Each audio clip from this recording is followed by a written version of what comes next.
Je m'appelle Héloïse, j'ai 23 ans, et la semaine dernière, je suis morte pendant 180 secondes sur l'estrade de l'université de Rouen.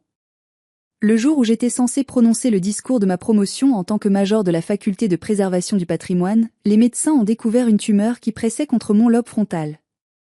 Ils ont dû m'opérer en urgence. Pendant que l'on me rasait le crâne pour tenter de sauver mon cerveau, l'infirmière a composé le numéro de mes parents. 1 fois. 2 fois. 10 fois. Personne n'a répondu. 3 jours plus tard, quand je me suis enfin réveillée, entourée par le bip incessant des machines et l'odeur stérile de l'hôpital, la première chose que j'ai vue n'était pas le visage inquiet de ma mère, ni les larmes de mon père. C'était une notification Instagram sur mon téléphone posée sur la table de nuit. Une photo postée par ma sœur, Flavia. Toute la famille souriait devant la tour Eiffel illuminée, une coupe de champagne à la main. La légende disait « Enfin libre ». Voyage en famille à Paris. Pas de stress, pas de drama. Juste nous. Pas de drama. C'est ainsi qu'il qualifiait mon absence. J'ai senti une nausée monter, mais je n'ai rien dit. Je n'ai pas commenté. Je n'ai pas appelé pour les confronter. Je suis restée silencieuse jusqu'à ce que je voie les 65 appels manqués de mon père sur mon écran, accompagnés d'un seul SMS glaçant « Nous avons besoin de toi ». Réponds immédiatement. C'est une urgence financière. C'est à ce moment-là que j'ai réalisé qu'ils n'appelaient pas parce que je leur manquais. Ils appelaient parce qu'ils avaient besoin de ma signature pour accéder à quelque chose qui ne leur appartenait pas. Avant de continuer cette histoire et de vous révéler comment mon grand-père a détruit leur petit jeu cruel, si vous trouvez que cette histoire mérite d'être entendue, prenez un moment pour liker et vous abonner. Mais faites-le seulement si vous voulez vraiment savoir comment la justice a fini par frapper. Et si vous regardez cette vidéo en ce moment, laissez un commentaire pour me dire depuis quelle ville ou quel pays vous m'écoutez, et quelle heure il est chez vous. J'adore savoir jusqu'où ma voix peut porter. Maintenant, laissez-moi vous ramener 4 jours en arrière, au jour où tout a basculé. C'était un mardi gris et pluvieux à Rouen, le genre de temps typique de la Normandie qui vous glace jusqu'aux os. Mais pour moi, c'était supposé être le jour le plus lumineux de ma vie. Je me tenais dans les coulisses du grand amphithéâtre, lissant nerveusement ma toge universitaire. 4 années d'études acharnées en restauration de livres anciens et de documents d'archives allaient enfin être récompensées. J'ai jeté un coup d'œil à travers le rideau de velours lourd vers la salle bondée. 3000 personnes. Des parents fiers, des grands-parents émus, des frères et sœurs brandissant des bouquets de fleurs. Mon regard a scanné frénétiquement le premier rang, là où les sièges étaient réservés aux familles des diplômés d'honneur. J'ai vu mon grand-père, Gustave. Il était là, assis droit comme un i, dans son vieux costume en tweed qu'il ne sortait que pour les grandes occasions. À côté de lui, il y avait Yasmine, ma meilleure amie et ma seule confidente, qui tenait son téléphone prêt à filmer. Et à côté d'eux, 2 sièges vides. 2 sièges vides qui hurlaient le silence. Mon cœur s'est serré dans ma poitrine. Pourtant, il m'avait promis. La veille encore, j'avais passé 3 heures au téléphone avec ma mère, Bérangère, pour l'aider à régler un problème administratif complexe pour ses impôts, juste pour m'assurer qu'il serait libre aujourd'hui.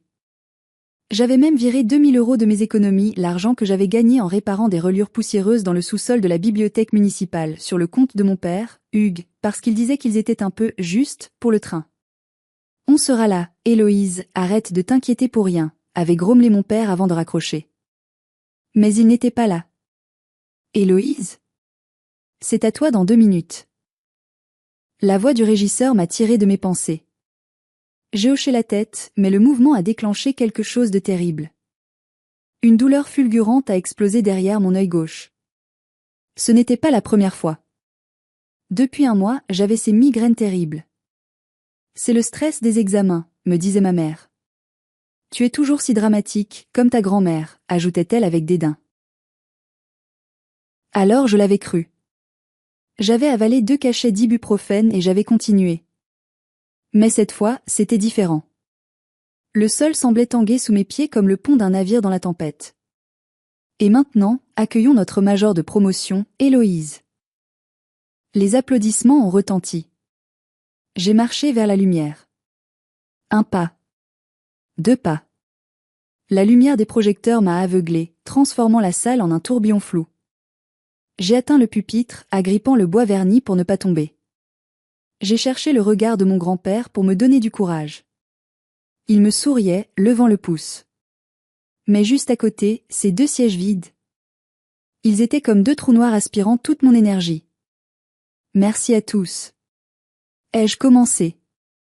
Ma voix sonnait étrange, lointaine, comme si elle appartenait à quelqu'un d'autre. Je me tiens devant vous aujourd'hui, non seulement grâce à mes efforts, mais grâce à ceux qui ont cru en moi. Le noir a commencé à envahir ma vision périphérique. Un tunnel sombre qui se refermait rapidement. La douleur dans ma tête est devenue insupportable, un coup de poignard brûlant. Je ne me souviens pas d'avoir fini ma phrase. Je ne me souviens pas d'avoir lâché le micro. La dernière chose que j'ai vue, c'est le visage de mon grand-père se décomposer en un masque d'horreur pure. Il s'est levé d'un bond, renversant sa chaise. Et la dernière chose que j'ai entendue, ce n'étaient pas les applaudissements. C'était un bruit sourd et mat, le bruit de mon propre corps heurtant le sol de la scène. Et puis, le cri de Yasmine. Héloïse. Appelez une ambulance. Ensuite, le néant. Le retour à la réalité n'a pas été brutal. Il a été lent, douloureux et confus. C'était comme essayer de nager vers la surface dans un océan de mélasse. D'abord, les sons. Le bip régulier, rythmique, d'un moniteur cardiaque. Le murmure étouffé de voix familières. Puis, les sensations. Une soif ardente, comme si j'avais avalé du sable. Une lourdeur dans mes membres. Et une douleur sourde, pulsatile, au niveau de ma tempe droite. J'ai ouvert les yeux. La lumière blanche des néons m'a agressé. J'ai cligné des yeux plusieurs fois, essayant de faire la mise au point. Elle se réveille. Docteur. Elle se réveille. C'était la voix de Yasmine. J'ai tourné la tête, un mouvement qui m'a coûté un effort surhumain. Elle était là, assise sur une chaise en plastique inconfortable, les yeux cernés, les cheveux en bataille. À côté d'elle, mon grand-père Gustave dormait la tête posée sur le bord de mon lit, sa main ridée enveloppant la mienne. Héloïse? Tu m'entends? Yasmine s'est penchée sur moi, les larmes aux yeux. Yas. Ma voix n'était qu'un croassement. De l'eau. Elle m'a fait boire à la paille. L'eau fraîche était le meilleur goût du monde. Grand-père s'est réveillé en sursaut. Quand il a vu mes yeux ouverts, il a fondu en larmes. Je n'avais jamais vu mon grand-père, cet ancien juge impassible de la cour d'appel de Rouen, pleurer ainsi. Ma petite fille, a-t-il murmuré en embrassant ma main. Tu nous as fait si peur. Qu'est-ce qui s'est passé? Ai-je demandé. Ils ont échangé un regard inquiet. Yasmine a pris une grande inspiration. Tu t'es effondrée sur scène, Héloïse. Tu as fait une crise. Ils ont trouvé une tumeur bénigne, un méningiome. Ils ont dû t'opérer d'urgence pour réduire la pression crânienne. Tu as dormi pendant 3 jours. 3 jours. J'avais perdu 3 jours de ma vie. Je portais une main tremblante à ma tête et j'ai senti l'épais bandage. Mes parents? Ai-je demandé, la gorge serrée. Ils sont là? Le silence qui a suivi a été plus bruyant que n'importe quel cri. Grand-père a serré les mâchoires, son visage se durcissant instantanément. Yasmine a détourné le regard, fixant ses chaussures. Ils sont en route, ai-je insisté, sentant une boule se former dans mon estomac. Yasmine a soupiré, une colère froide vibrant dans son souffle. Elle a attrapé mon téléphone qui chargeait sur la table de nuit. Je ne devrais probablement pas te montrer ça maintenant, mais tu dois savoir. Tu dois savoir pour qui tu as failli te tuer à la tâche. Elle a déverrouillé l'écran et a ouvert Instagram. La photo s'est affichée, lumineuse et colorée, contrastant violemment avec la grisaille de ma chambre d'hôpital. C'était eux. Mon père, Hugues, avec son sourire faible habituel. Ma mère, Bérangère, rayonnante dans une robe de créateur que je savais hors de prix. Et au centre, ma sœur aînée, Flavia, montrant sa bague de fiançailles à l'objectif. Ils étaient au Trocadéro, avec la tour Eiffel scintillant derrière eux. J'ai lu la légende, et chaque mot était comme un coup de poignard. Enfin libre. Voyage en famille à Paris pour célébrer l'amour. Loin de la grisaille de Rouen. Pas de stress, pas de drama, juste du bonheur pur. #FamilyTrip, #NoDrama, #ParisVib, pas de drama. J'étais en train de me faire ouvrir le crâne par des neurochirurgiens, et pour eux, c'était du drama qu'ils étaient heureux d'éviter. J'ai fait défiler les commentaires. Des amis de ma mère écrivaient « Vous le méritez tellement, quelle belle famille ». Et là, un commentaire de ma mère elle-même, posté il y a seulement 2 heures. Quel soulagement de pouvoir respirer un peu sans les ondes négatives. Ce voyage est une bénédiction. Les ondes négatives. C'était moi. J'étais les ondes négatives. J'ai senti les larmes couler sur mes joues, chaudes et salées. Ce n'était pas de la tristesse. C'était de la rage. Une rage pure, incandescente. Ils savent, ai-je chuchoté. Oui, a répondu grand-père d'une voix qui grondait comme le tonnerre lointain. L'hôpital les a appelés 14 fois avant l'opération. J'ai laissé 5 messages vocaux à ton père. Je lui ai dit que tu allais peut-être mourir. Et qu'est-ce qu'il a dit? Il a envoyé un SMS, dit Yasmine en me montrant l'historique des messages. J'ai regardé l'écran. 65 appels manqués de papa. Et ce dernier message, reçu alors que j'étais probablement encore sous anesthésie. On ne peut pas parler maintenant, on est en plein dîner avec les parents de Tanguy. Arrêtez de nous harceler. Si Héloïse est malade, qu'elle prenne un Doliprane. Nous, on a une urgence financière à régler. Dites-lui de nous rappeler dès qu'elle se réveille. C'est impératif. Une urgence financière. J'ai reposé le téléphone. Quelque chose s'est brisé en moi à cet instant. Ce n'était pas mon cœur, c'était l'illusion. L'illusion que si je travaillais assez dur, si j'étais assez parfaite, assez discrète, il finirait par m'aimer. Il ne m'aimait pas. Il ne m'aimerait jamais. Une urgence financière. J'ai répété ces mots, les laissant rouler sur ma langue comme un poison. J'ai regardé mon grand-père. Son visage était rouge de colère contenue. Gustave, ai-je dit doucement. Pourquoi parle-t-il d'argent? Je suis à l'hôpital. Grand-père s'est levé et a marché jusqu'à la fenêtre, regardant le parking de l'hôpital sous la pluie. Il n'appelle pas pour prendre de tes nouvelles, Héloïse. Il s'en fiche que tu aies survécu ou non. En fait... Il s'est arrêté, sa voix se brisant. En fait, une partie d'eux espérait peut-être le pire, car cela aurait simplifié leur plan. De quel plan tu parles? Yasmine s'est assise sur le bord de mon lit. Héloïse, il y a quelque chose que tu dois savoir. Quand tu as été admise, l'administration a essayé de passer ta carte vitale et ta mutuelle. Celle qui est rattachée au contrat familial de tes parents. J'ai hoché la tête. J'étais encore sur leur mutuelle jusqu'à mes 25 ans, c'était l'accord. Je payais ma part chaque mois en virant l'argent à ma mère. Elle a été refusée, a dit Yasmine brutalement. Résiliée. Il y a une semaine. J'ai écarquillé les yeux. Quoi? Mais j'ai payé. J'ai envoyé l'argent le 1er du mois. Ils ont encaissé ton argent, a continué Yasmine, mais ils ont résilié ton contrat pour baisser leur mensualité. J'ai appelé la compagnie d'assurance en me faisant passer pour toi. La date de résiliation coïncide exactement avec le jour où ils ont surclassé leur billet d'avion pour Paris en première classe. Le monde a vacillé. Ils m'avaient laissé sans couverture médicale, moi qui avais des migraines depuis des semaines, pour pouvoir boire du champagne dans des sièges en cuir à 10 000 mètres d'altitude. Si je n'avais pas survécu, ou si l'opération avait échoué, j'aurais laissé une dette médicale astronomique. Mais ils s'en fichaient. Mais ce n'est pas tout, a intervenu grand-père en se retournant. Il tenait dans sa main un dossier en cuir usé que je reconnaissais bien. C'était son dossier de juge, celui qu'il utilisait pour ses affaires les plus complexes. Pourquoi t'ont-ils appelé 65 fois, Héloïse? Pourquoi cette urgence? Il a posé le dossier sur mes genoux. Ouvre. J'ai ouvert le dossier. À l'intérieur, il y avait des impressions de mai, des relevés bancaires, et une copie d'un testament. Le testament de ma grand-mère, Éléanore. Tu as eu 23 ans la semaine dernière, a dit grand-père. Tu te souviens de ce que ta grand-mère t'avait promis? Le fond de la liberté, ai-je murmuré. C'était une vieille histoire de famille, presque une légende.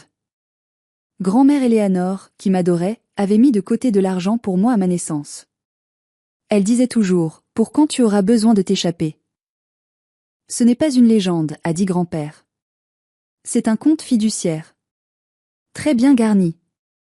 Il contient non seulement une somme importante, mais aussi sa collection de timbres rares, évaluée à plusieurs centaines de milliers d'euros.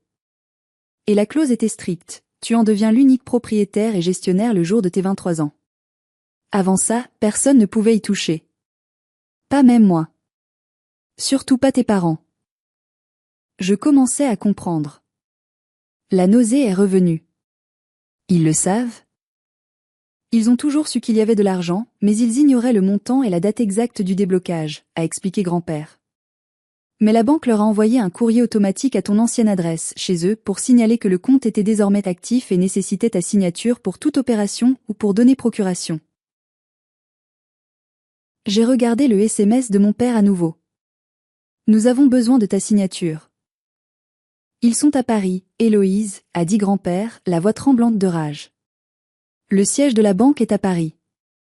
Ils ne sont pas allés là-bas pour les fiançailles de Flavia. C'était une couverture. Ils sont allés là-bas pour essayer de vider ton compte. Mais ils ne peuvent pas sans moi. C'est pour ça qu'ils t'appellent. Ils ont essayé de faire croire aux banquiers que tu étais trop malade pour te déplacer et qu'ils avaient besoin d'une procuration d'urgence. Ils voulaient te faire signer un document électronique sans que tu le lises. Ils espéraient profiter de ta confusion post-opératoire. J'ai fermé les yeux. Des larmes brûlantes ont coulé. Ce n'était pas seulement de la négligence. C'était du vol. C'était de la prédation. Mes propres parents étaient des vautours tournant autour de mon lit d'hôpital, attendant que je sois assez faible pour me dépouiller. Si vous étiez à ma place, ai-je dit à voix haute, m'adressant autant à Yasmine et grand-père qu'à moi-même, et que vous découvriez que vos parents ont choisi des vacances de luxe plutôt que votre survie, et qu'ils essaient de vous voler pendant votre opération, leur pardonneriez-vous? Dites-moi dans les commentaires ce que vous feriez. Est-ce que vous signeriez pour avoir la paix? Ou est-ce que vous vous battriez? Moi, j'ai pris ma décision à cet instant précis. J'ai essuyé mes larmes. La douleur dans ma tête était toujours là, mais elle avait changé. Ce n'était plus une douleur de victime. C'était le carburant de ma vengeance. Grand-père, ai-je dit. Tu as toujours des amis dans la police, n'est-ce pas? Il a souri, un sourire triste mais féroce. Le commissaire principal est mon ancien greffier. Et le directeur de l'agence bancaire à Paris me doit une faveur. Bien. Alors préparons leur comité d'accueil. Le lendemain matin, l'atmosphère dans ma chambre d'hôpital était électrique. Nous savions qu'ils arrivaient. Flavia avait posté une story Instagram 2 heures plus tôt. Urgence familiale, on rentre à Rouen. Priez pour nous. Avec un emoji triste et un visage parfaitement maquillé. Grand-père avait passé la matinée au téléphone. Il avait enfilé sa cravate, redressé son col. Il ne ressemblait plus au vieil homme inquiet de la veille. Il était redevenu le juge Gustave, la terreur du barreau de Rouen. Vers 14 heures, on les a entendus. Le bruit des talons aiguilles de ma mère claquant sur le linoléum du couloir. La voix forte de mon père demandant direction. Et les soupirs dramatiques de Flavia. La porte s'est ouverte à la volée. Héloïse. Oh mon Dieu, ma chérie. Ma mère, Bérangère, s'est précipitée vers le lit, les bras tendus. Elle portait un trench coat Burberry et sentait le parfum de luxe à plein nez. Elle a essayé de me prendre dans ses bras, mais je me suis raidie comme une planche. Maman, ai-je dit froidement. Attention à ma tête. Elle a reculé, un peu vexée, mais a vite repris son rôle. Nous sommes venus dès que nous avons pu. Les trains étaient complets, c'était un cauchemar. Tu n'imagines pas le stress que nous avons vécu.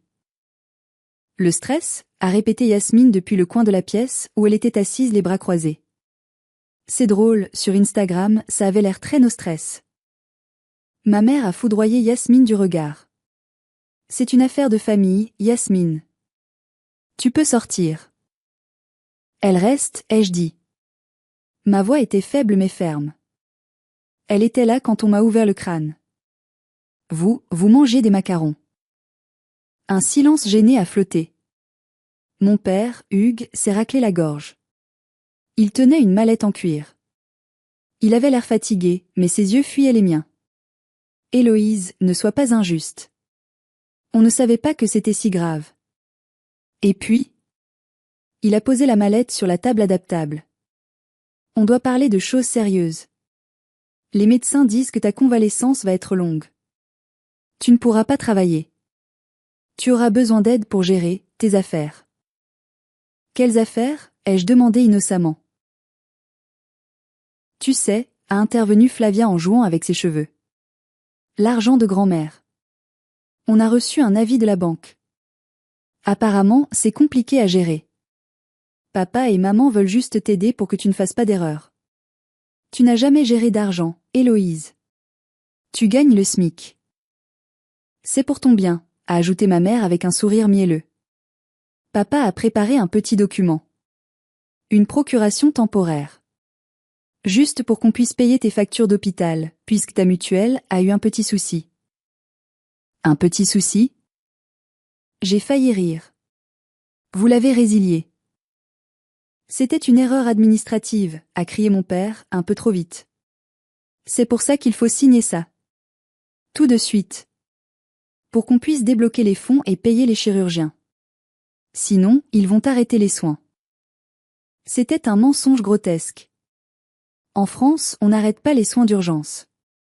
Il me prenait vraiment pour une idiote. Mon père a sorti un stylo Man Blank et a tendu le papier vers moi. Signe là, ma puce. En bas de la page. J'ai regardé le papier. C'était une procuration générale. Elle leur donnait accès à tout. J'ai levé les yeux vers mon grand-père. Il était resté silencieux dans l'ombre près de la fenêtre. Il a fait un pas en avant. Ne signe pas ça, Héloïse, a-t-il dit. Sa voix était calme, mais elle a glacé la pièce. Papa? Ma mère s'est tournée vers lui, surprise. Je ne t'avais pas vu. Ne te mêle pas de ça, c'est entre parents et enfants. Tu as raison, Bérangère, a dit grand-père. C'est entre parents et enfants. C'est pour ça que je suis là. Pour protéger mon enfant de toi. Il a sorti une tablette de sa veste et l'a posée sur la table, par-dessus la procuration. Avant que vous ne continuiez à mentir, a dit grand-père, je pense que vous devriez regarder ceci. Il a appuyé sur lecture. C'était une vidéo de surveillance. Granuleuse mais claire. On voyait le guichet d'une banque. On voyait mon père et ma mère en train de hurler sur un jeune employé de banque. On voyait ma mère taper du poing sur le comptoir. Le son était activé. Je suis sa mère. Elle est dans le coma. Elle va probablement mourir. Cet argent nous revient de droit. Donnez-nous l'accès maintenant ou je vous fais virer, hurlait ma mère dans la vidéo. Monsieur, madame, sans la signature de mademoiselle Héloïse ou un certificat de décès, je ne peux rien faire. Le compte est bloqué par monsieur Gustave ici présent, répondait le banquier. La vidéo s'est arrêtée. Dans la chambre d'hôpital, le silence était total. Ma mère est devenue livide. Mon père a commencé à trembler. Flavia a ouvert la bouche, mais aucun son n'est sorti.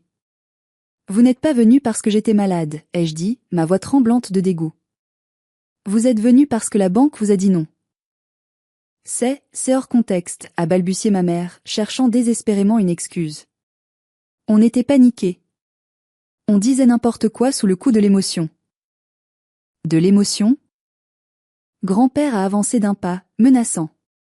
Bérangère, tu as dit elle va probablement mourir avec l'espoir dans la voix. J'ai vu les relevés de tes cartes de crédit, Hugues. Vous êtes ruiné, n'est-ce pas? Le mariage de Flavia, les voyages, la nouvelle voiture. Vous vivez à crédit depuis des années. Vous comptiez sur l'héritage d'Héloïse pour vous renflouer. C'est l'argent de la famille, a crié Flavia, abandonnant son masque de fausse gentillesse. Grand-mère était sénile quand elle a fait ce testament. Cet argent devrait servir à tout le monde, pas juste à la petite souris grise qui ne sait même pas s'habiller. J'ai un mariage à payer, moi. Ah, voilà la vérité, a dit Yasmine avec un sourire sardonique.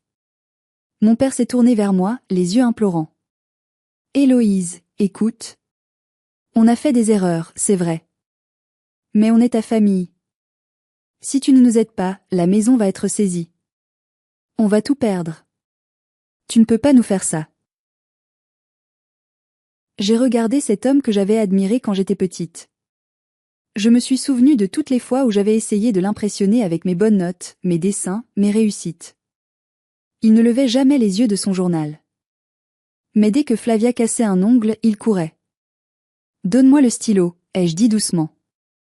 L'espoir a illuminé le visage de mon père. Tu es une bonne fille, Héloïse. Je savais qu'on pouvait compter sur toi. Il m'a tendu le stylo main blank. J'ai pris le stylo. J'ai pris le document de procuration. Et lentement, méthodiquement, j'ai tracé une grande croix sur toute la page. Puis, j'ai déchiré le papier en 2.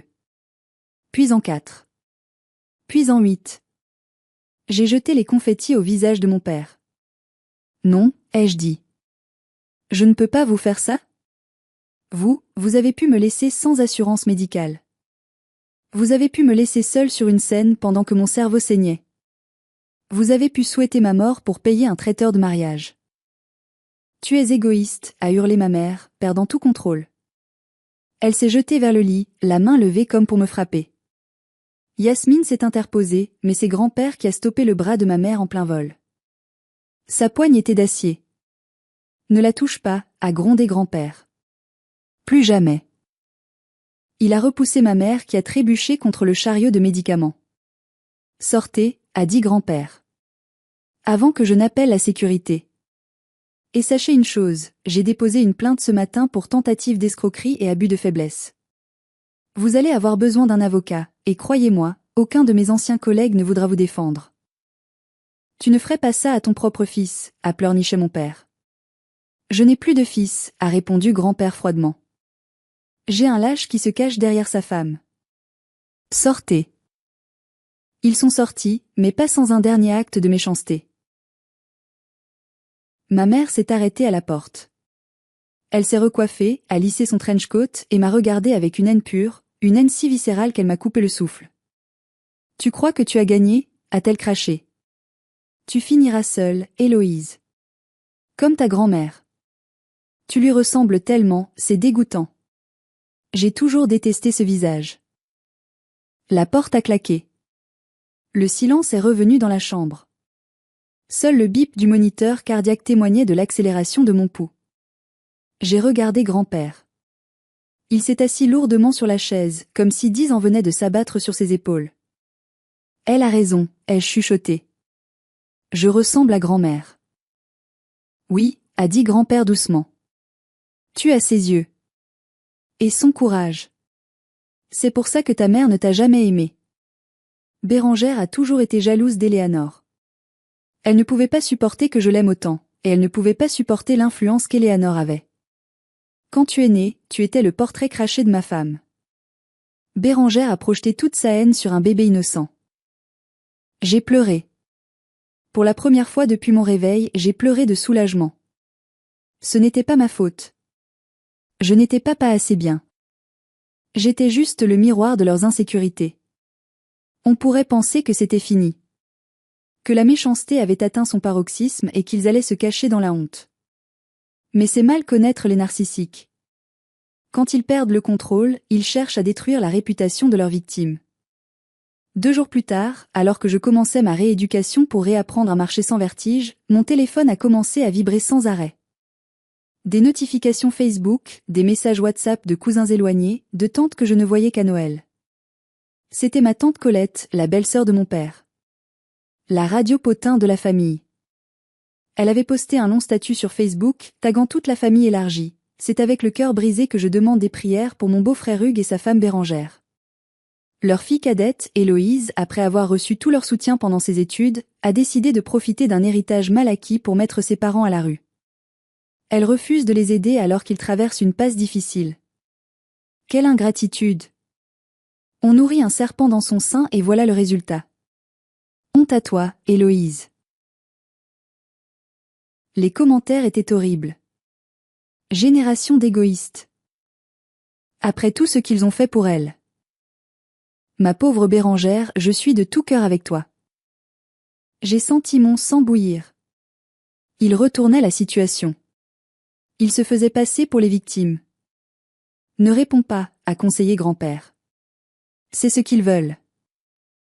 Non, a dit Yasmine, les yeux rivés sur son ordinateur portable. Elle tapait furieusement sur son clavier. Le silence ne marche pas avec les brutes. Il faut les exposer. La lumière du soleil est le meilleur désinfectant. Qu'est-ce que tu fais? Ai-je demandé. Je prépare ta défense. Juridique et sociale. Elle a tourné l'écran vers moi. Tu m'autorises à poster ça? C'était une réponse simple, factuelle. Pas d'insultes. Juste des preuves.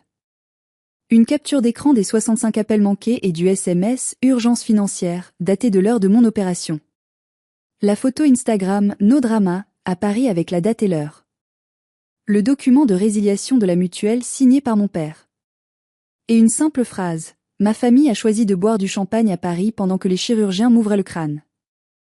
Ils ont coupé mon assurance maladie pour payer leur billet de train. Et maintenant, ils pleurent parce qu'ils n'ont pas pu voler l'argent que ma grand-mère m'a laissé pour échapper à leurs abus. Je ne suis pas un serpent. Je suis une survivante. J'ai pris une grande inspiration. Poste-le. Yasmine a cliqué sur envoyer. L'effet a été immédiat. Dans notre petite ville de Rouen, tout se sait. Et sur Facebook, la vérité se propage plus vite que le mensonge quand elle est accompagnée de preuves aussi accablantes. En 1 heure, le vent a tourné. Les commentaires sous le post de Tante Colette ont commencé à changer. Attendez, vous avez vu la réponse d'Héloïse? C'est monstrueux. Ils l'ont laissé sans mutuelle? J'ai vu la photo à Paris, je croyais qu'ils fêtaient quelque chose, je ne savais pas que leur fille était au bloc. Tante Colette a effacé son post 2 heures plus tard. Mais c'était trop tard. Les captures d'écran circulaient déjà. Le karma a une façon drôle de fonctionner. Parfois, il est lent. Parfois, il est instantané. Pour Flavia, ce fut brutal. Son fiancé, Tanguy, venait d'une vieille famille aristocratique de Normandie, les de Valois. Ils étaient riches, certes, mais surtout très à cheval sur l'honneur, la discrétion et les valeurs familiales. Ils toléraient le snobisme de ma mère parce qu'ils pensaient que c'était juste de l'excentricité. Mais ils ne pouvaient pas tolérer le scandale public et la cruauté. La mère de Tanguy a vu mon post. Elle l'a montré à son fils. 3 jours après ma sortie de l'hôpital, alors que je m'installais temporairement chez grand-père Gustave, Flavia a débarqué. Elle ne ressemblait plus à la reine d'Instagram. Son mascara coulait, ses cheveux étaient sales, et elle ne portait plus sa bague de fiançailles. Elle a martelé la porte d'entrée. « Ouvre, Héloïse. Je sais que tu es là. Espèce de sorcière. » Grand-père a ouvert la porte, lui bloquant le passage. « On ne crie pas ici, Flavia. » Elle a poussé, ou essayé, grand-père est un roc, et m'a vue dans le salon. « Tu es contente ?» a-t-elle hurlé. Tanguy m'a quitté. Sa mère a dit qu'il ne voulait pas s'associer à une famille de barbares. C'est le mot qu'elle a utilisé. Barbare. Tout ça à cause de ton stupide post Facebook. J'ai posé ma tasse de thé. Je l'ai regardé calmement. Non, Flavia. C'est à cause de tes actions. Tu as choisi de m'abandonner. Tu as choisi de te moquer de ma maladie. Tu as choisi de soutenir papa et maman dans leur tentative de vol. J'ai perdu l'appartement. J'ai perdu la vie que je méritais. Elle pleurait, mais c'était des larmes de rage, pas de remords. Tu as perdu la vie que tu voulais acheter avec mon argent, ai-je rectifié. Par Flavia. Avant que je ne rajoute les captures d'écran de tes messages d'insultes à mon dossier judiciaire. Elle est partie en claquant la porte, hurlant qu'elle ne me pardonnerait jamais. Comme si j'avais besoin de son pardon. Quelques semaines plus tard, j'ai appris par Yasmine que la banque avait porté plainte contre mes parents pour tentative de fraude documentaire. Grand-père n'avait même pas eu besoin d'intervenir. La banque prenait ces choses très au sérieux. Ils risquaient de la prison avec sursis et une lourde amende. Leur maison, celle où j'avais grandi en me sentant invisible, a été mise en vente pour payer leurs dettes et leurs frais d'avocat. 6 mois ont passé. L'hiver a laissé place au printemps en Normandie. Les pommiers étaient en fleurs. J'avais récupéré physiquement. Mes cheveux avaient repoussé, couvrant la cicatrice sur mon crâne, une ligne fine que je considérais maintenant comme une marque de guerrière. Le jour de mes 24 ans, je suis allée à la banque avec grand-père. J'ai officiellement pris possession du coffre de grand-mère Éléanore. Quand le banquier a posé la lourde boîte métallique sur la table, mes mains tremblaient. À l'intérieur, il y avait les albums de timbres, les certificats d'action, et tout au fond, une enveloppe couleur crème, cachetée à la cire rouge. Dessus, il était écrit « Pour ma petite Héloïse, quand elle sera prête à voler ». J'ai ouvert l'enveloppe. Une odeur de lavande s'en est échappée, l'odeur de grand-mère. Ma chérie, si tu lis ceci, c'est que je ne suis plus là, et que tu as atteint l'âge de raison. Je t'écris ceci alors que tu n'as que 3 ans, et que je te regarde jouer dans le jardin pendant que ta mère te critique déjà parce que tu as sali ta robe. Je vois la façon dont il te traite. Je vois que tu es différente d'eux. Tu as mon cœur, tu as ma sensibilité. Et je sais que dans cette famille, la sensibilité est vue comme une faiblesse. J'ai peur pour toi. J'ai peur qu'ils essaient d'éteindre ta lumière. Alors, j'ai préparé ce fond. Ce n'est pas juste de l'argent. C'est une clé. La clé de ta cage. Ne laisse jamais la culpabilité te retenir. La famille n'est pas le sang. La famille, c'est l'amour. Si ceux qui partagent ton sang ne te donnent pas d'amour, alors ils ne sont que des étrangers. Prends cet argent. Pars. Construis quelque chose de beau. Sois heureuse. C'est la plus belle vengeance. Je t'aime, grand-mère Éléanore. J'ai pleuré dans les bras de grand-père. Pour la première fois, je ne me sentais plus comme l'enfant rejeté. J'étais l'enfant choisi. Choisi par elle. Avec l'argent, je n'ai pas acheté de voiture de sport ni de vêtements de luxe. J'ai réalisé mon rêve. J'ai déménagé à Honfleur, une petite ville portuaire magnifique à 1 heure de Rouen.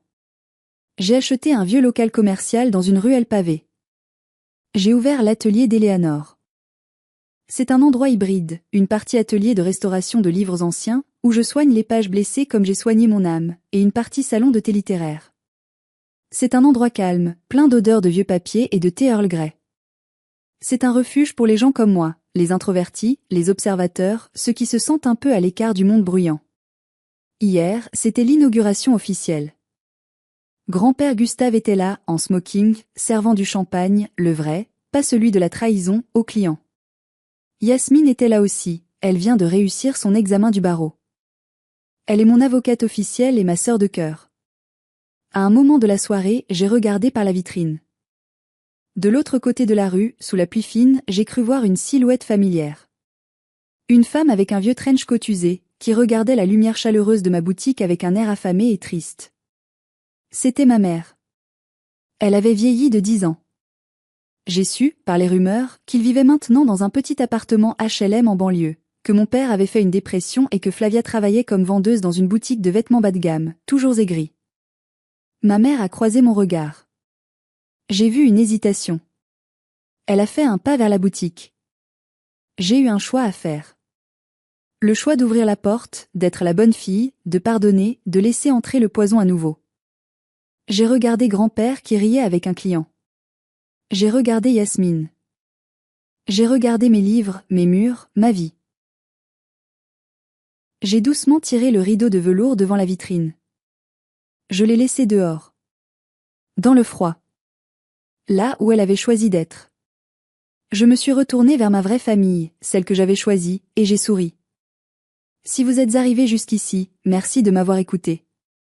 Je partage cette histoire pour une raison simple. Il y a trop de gens qui souffrent en silence, qui pensent qu'ils doivent accepter les abus parce que c'est la famille. J'ai appris que l'on ne doit jamais s'immoler par le feu pour réchauffer ce qui ne nous regarde même pas brûler. Vous avez le droit de couper les ponts. Vous avez le droit de choisir vous-même. Vous avez le droit d'être heureux. Si cette histoire a résonné en vous, s'il vous plaît, partagez-la. Peut-être qu'elle donnera le courage à quelqu'un d'autre de tirer le rideau sur sa propre toxicité. N'oubliez pas de liker la vidéo, de vous abonner, et de cliquer sur la cloche. J'ai encore beaucoup d'histoires à raconter sur la justice, la résilience et la vie après la tempête. Prenez soin de vous. Et rappelez-vous, votre valeur ne dépend pas de ceux qui ne savent pas la voir. À bientôt.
know during Toronto, during first year, all I did was also play Valorant.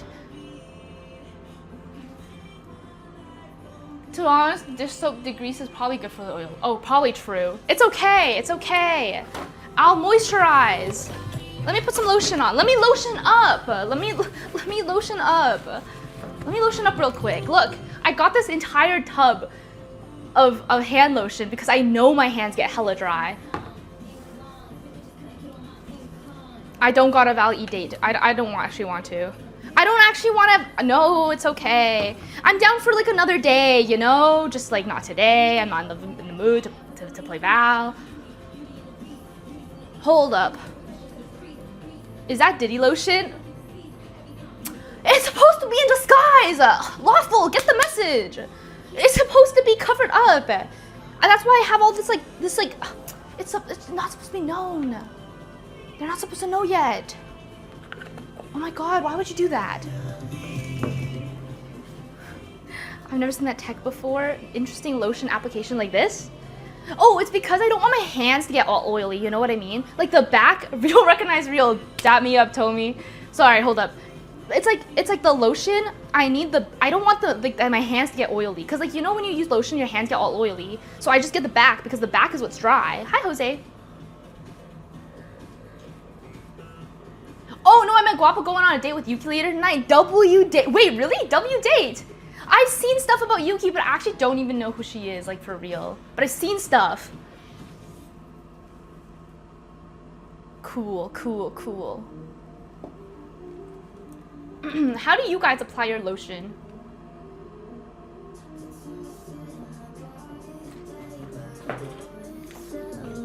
You know what we could also do today? Instead of, we could go back to the karaoke place. Oh, actually no, my karaoke sucks. I actually don't want to go back to karaoke. Squirt, squirt, hand spread. That sounds really sus, Limbo. Squirt, squirt, hand spread. Squirt, squirt, hand. Like squirt, squirt, hand spread. Or, oh, okay. Back of hand super dry, palm super sweaty. Yeah, yes. Demi just like Jesus. What? Kind of strange content to stream yourself watching other streamers. I don't think it's strange content, but I just think that's like a type of content people do. No, they don't, that's not even their content. Like they just be doing that sometimes, no? You just pop into other people's streams to see what they're doing. Isn't that a thing? I've seen that multiple times. But if like that's the entire stream, then that's kind of weird. But like it's not the entire stream, you know? It's just like during your downtime. I understand that. Hi streamer, can you break it down to the song? Break it down? How do you, wait.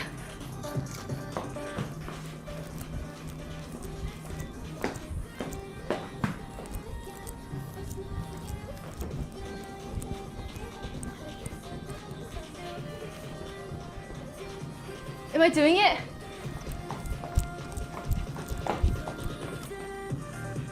W moves? I practiced. Thanks, Knight. Am I out of date yet? Wait, hold up.